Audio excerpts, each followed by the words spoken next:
Hello, welcome back. This is chapter third.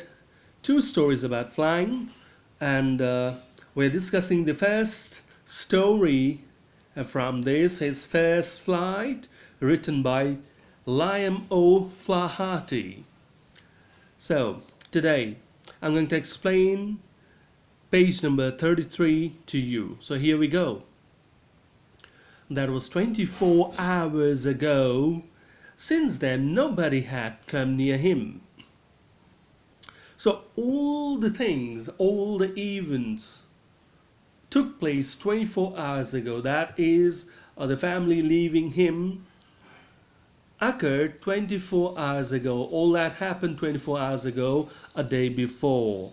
The day before, all day long, he had watched his parents flying about with his brothers and sisters, perfecting them in the art of flight, teaching them how to skim the waves and how to dive for fish. So a day before, what happened the day before? The activities that marked the previous day was all of them. The birds, his brothers and sisters, together, his brothers and sister, only one sister, together with the parents, flew off the ledge, and the entire day, the whole day, they enjoyed flying. Parents perfecting their skills, teaching them, telling them how to fly, how to skim, that is, fly just above water, sea water, so that is called skim, and also how to dive for the fish, because all these things were very important because there was no other source of food. The only source of food was the sea food, that is the fish, because there was only a vast expanse of water and nothing else. So that was the chief source of food for them, and they must master this art to survive there. And so parents taught them how to skim, how to dive for fish. He had, in fact, seen his older brother catch his first herring and devour it standing on a rock, while his parents circled around, raising a proud cackle. So, in fact, the same day, the very first day, they were taught how to catch fish, how to dive, how to skim, and the elder of the two brothers who flew away, who took their first flight with the parents, the elder of the two brothers, the older of the two brothers, actually got his first catch of herring.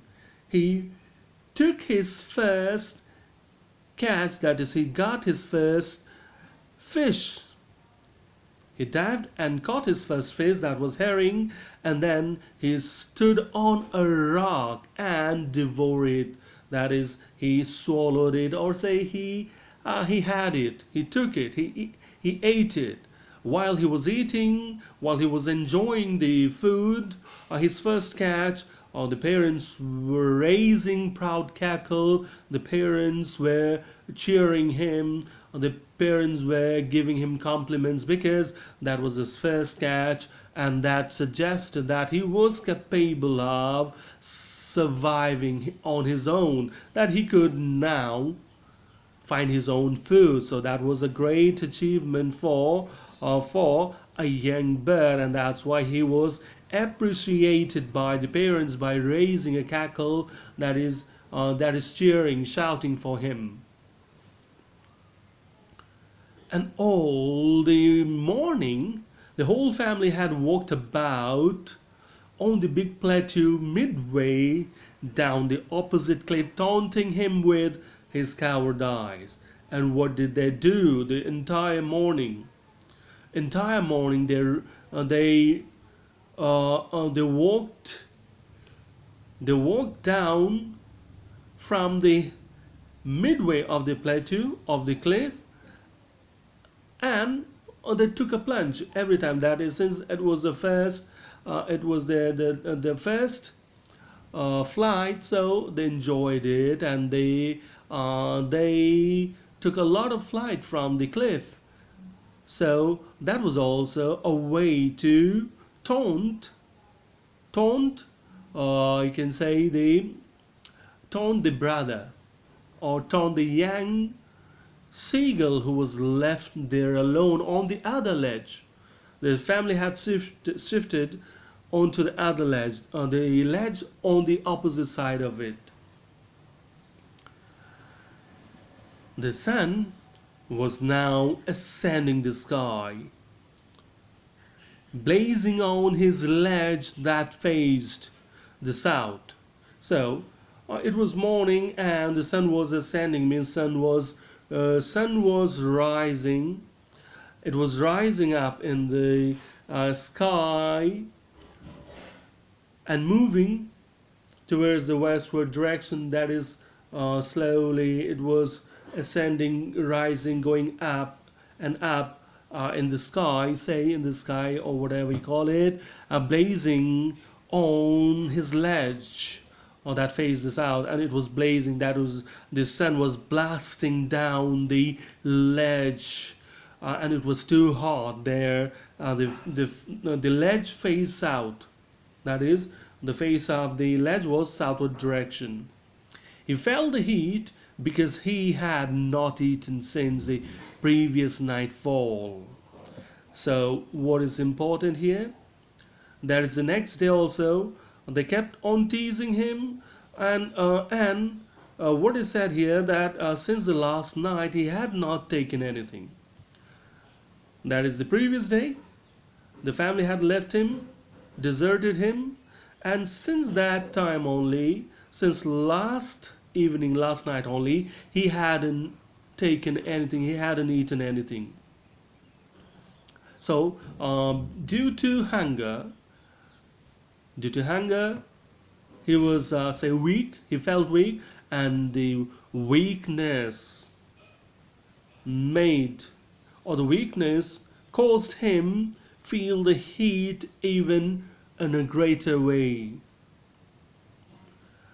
He stepped slowly out to the brink of the ledge.